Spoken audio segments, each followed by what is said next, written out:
Shri George Pudippara, നാളെ CPI-യുടെ executive ചേരുകയാണ്. നാളെ രാവിലെയാണ് യോഗം. ഇന്നിപ്പോൾ പ്രധാനപ്പെട്ട നേതാക്കളോട് സംസാരിക്കുന്ന മാധ്യമപ്രവർത്തകരോടെല്ലാം അവർ പറയുന്നത് MOU-യിൽ നിന്ന് പിൻവാങ്ങുക എന്നതല്ലാതെ മറ്റൊരു വിട്ടുവീഴ്ചയും ഞങ്ങൾ നടത്തില്ല എന്നുള്ളതാണ്. അതുമാത്രമാണ് അന്തിമമായ തീരുമാനം എന്നുള്ളതാണ്. MOU-യിൽ നിന്ന് പിന്മാറുക, സംസ്ഥാനത്തിന് ഒപ്പിട്ട ശേഷം അത് പ്രായോഗികമായി സാധ്യമല്ല എന്നുള്ള കാര്യവും അറിയാമല്ലോ. അപ്പോൾ എന്താണ് നാളെ സംഭവിക്കുക?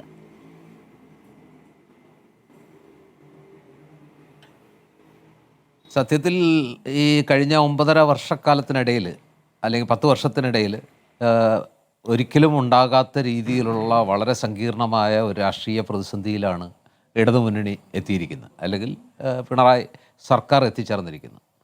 മുമ്പും CPI ചില കാര്യങ്ങളിലൊക്കെ ഈ പറഞ്ഞ CPM വിരുദ്ധ നിലപാടുകൾ എടുത്തിരുന്നെങ്കിലും ഇത്രത്തോളം കർക്കശമായി, ഇത്രത്തോളം ശക്തമായി, ഇത്രത്തോളം ഉള്ളിൽ തട്ടിയുള്ളൊരു പ്രതിഷേധം ഇതാദ്യമായിട്ടാണെന്ന് എനിക്ക് തോന്നുന്നത്. കാരണം ഇതവരെ അത്രത്തോളം വ്രണപ്പെടുത്തിയിട്ടുണ്ട്. അതായത് ഇടതുമുന്നണിയിൽ CPM കഴിഞ്ഞാൽ ഏറ്റവും പ്രധാനപ്പെട്ട കക്ഷി എന്ന് പറയുന്നത് CPI ആണ്. വലിയേട്ടൻ മനോഭാവം ഉണ്ട് എന്നൊക്കെ ആരോപണങ്ങൾ പറയുമെങ്കിലും അതൊക്കെ സഹിക്കാവുന്നൊരു ലിമിറ്റിലായിരുന്നു. പക്ഷേ ഇത് എന്ന് പറയുന്നത് ഈ PM ശ്രീ പദ്ധതിയെ സംബന്ധിച്ചിടത്തോളം പറയുകയാണെങ്കിൽ ഇത് 2 തവണ മന്ത്രിസഭയുടെ പരിഗണനയിൽ വന്ന ഘട്ടത്തിൽ CPM മന്ത്രിമാർ വളരെ ശക്തമായിട്ട് എതിർക്കുകയും CPM മന്ത്രിമാർ മാത്രമല്ല ഘടകകക്ഷി മന്ത്രിമാരും CPM-ലുള്ള മന്ത്രിമാരടക്കം ഇത് കേരളത്തിന് ചേർന്നൊരു പരിപാടിയല്ല, നമുക്കതുകൊണ്ട് ഈ PM ശ്രീ പദ്ധതിയിൽ ഉൾപ്പെടേണ്ട, കുറച്ച് പണം കിട്ടും എന്നതുകൊണ്ട് മാത്രം നയങ്ങളിൽ ഇത്രത്തോളം വെള്ളം ചേർക്കാൻ പാടുണ്ടോ എന്നുള്ളൊരു ചോദ്യവും, ആ ചോദ്യത്തിൻ്റെ ഒരു പൊതു കൺസെൻസസിൻ്റെ ഭാഗമായിട്ട് ആ കാര്യം ചർച്ച ചെയ്യുകയോ അല്ലെങ്കിൽ തീരുമാനം എടുക്കുകയോ ചെയ്യാതെ മാറ്റി വെച്ചിരിക്കുകയായിരുന്നു.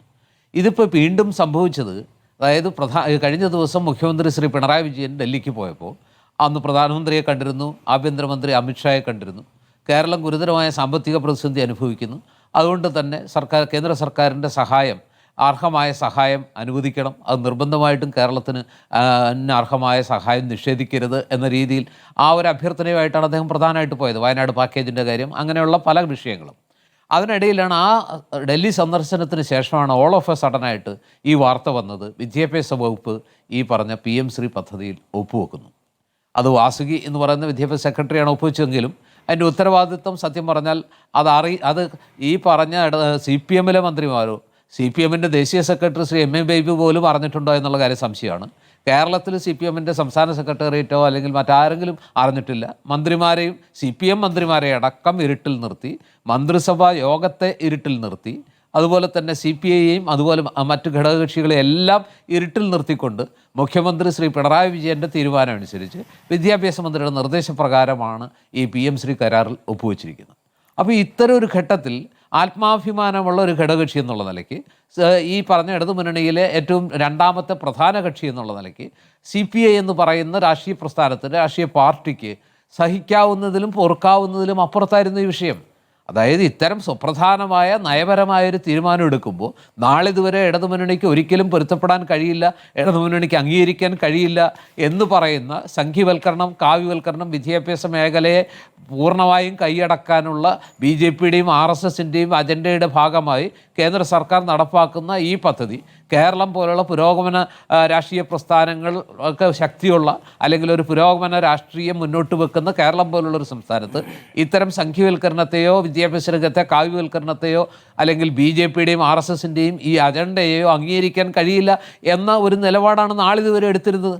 മാത്രമല്ല, ആ നിലപാടിന് ശക്തി പകരുന്ന രീതിയിൽ ഈ കേരളത്തിന് മുമ്പിൽ വേറെ ചില ഉദാഹരണങ്ങളുണ്ടായിരുന്നു. അതായത് ഈ വിഷയത്തിൽ അത് അംഗീകരിക്കില്ല എന്ന് പറഞ്ഞുകൊണ്ട് കേസിന് പോയി നിയമ നടപടി സ്വീകരിച്ച് അർഹമായ, അതായത് സുപ്രീം കോടതി വരെ പോയി അവിടുന്ന് തമിഴ്നാടിന് അർഹമായിട്ടുള്ള വിദ്യാഭ്യാസ പരിഷ്കരണത്തിന് അർഹമായൊരു പണം ഈ പറഞ്ഞ PM ശ്രീ പദ്ധതിയിൽ ചേർന്നില്ല എന്ന ഒറ്റ കാരണത്താൽ നിഷേധിക്കരുത് എന്ന് കോടതി ഉത്തരവിടുകയും ചെയ്തു. അപ്പോൾ പാതി വഴിയിൽ അല്ലെങ്കിൽ നിയമപരമായിട്ട് തമിഴ്നാടിന് വിജയത്തിലേക്ക് അടുക്കാൻ കഴിയുമെങ്കിൽ അതിനേക്കാൾ കുറേ കൂടി പുരോഗമനപരമായ ഒരു പക്ഷം അല്ലെങ്കിൽ ഒരു രാഷ്ട്രീയ എന്താ പറയുക പാർട്ടി അല്ലെങ്കിൽ രാഷ്ട്രീയ മുന്നണി എന്നുള്ള നിലയ്ക്ക് ഇടതുപക്ഷം ഇങ്ങനെ ഏകപക്ഷീയമായിട്ട് കേന്ദ്ര സർക്കാരിൻ്റെ മുമ്പിൽ സറണ്ടർ ചെയ്യാൻ പാടില്ല എന്നുള്ളൊരു നിലപാട് ഇടതുമുന്നണിയിൽ പൊതുവേ ഉണ്ട്. അല്ലെങ്കിൽ CPI-യും CPM-ലെ ഒരു വലിയ വിഭാഗവും ആ രീതിയിലാണ് അതിനെ കണ്ടിരുന്നതും, ആ രീതിയിലാണ് അവരുടെ മനസ്സും. പക്ഷേ നിർഭാഗ്യവശാൽ പ്രധാനമന്ത്രിയെ കണ്ടതിന് ശേഷം ശ്രീ പിണറായി വിജയൻ ഒരു തീരുമാനമെടുക്കുന്നു. ആ തീരുമാനം വിദ്യാഭ്യാസ മന്ത്രി ശിരസാവഹിക്കുന്നു. അങ്ങനെ PM ശ്രീ കരാറിൽ ഒപ്പിടുന്നു. ആത്യന്തികമായിട്ട് ഇതിനകത്തുള്ള പ്രശ്നം എന്താ?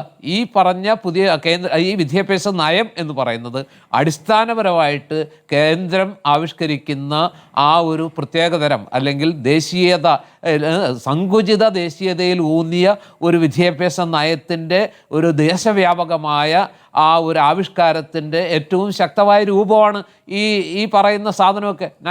NEP എന്ന് പറയുന്ന ആ സാധനം അത് കേരളത്തിൽ നടപ്പാക്കില്ല. വിദ്യാഭ്യാസം കൺകറൻറ്റ് ലിസ്റ്റിലാണ്. അതുകൊണ്ട് ആ പറയുന്ന അതിനകത്ത് പറഞ്ഞിട്ടുള്ള സംഖ്യ ഡിമാൻഡ്സ് ഒന്നും അല്ലെങ്കിൽ ആ രീതിയിലുള്ള കരിക്കുലോ അതല്ലെങ്കിൽ പാഠ്യപദ്ധതിയോ മറ്റു കാര്യങ്ങളോ ഒന്നും കേരളത്തിൽ നടപ്പാക്കില്ല. നമുക്ക് മാറ്റം വേണം, നമുക്ക് പണം വേണം, വിദ്യാഭ്യാസ രംഗത്തെ പരിഷ്കാരങ്ങൾ കൊണ്ടുപോകണം. അതിൽ നിന്ന് മനസ്സിലാക്കേണ്ടത് അങ്ങനെ ഒരു വാദം പറയുമ്പോൾ അത് എത്രത്തോളം നടപ്പാകും എന്നുള്ള ഒരു ചോദ്യമാണ്. അതെ,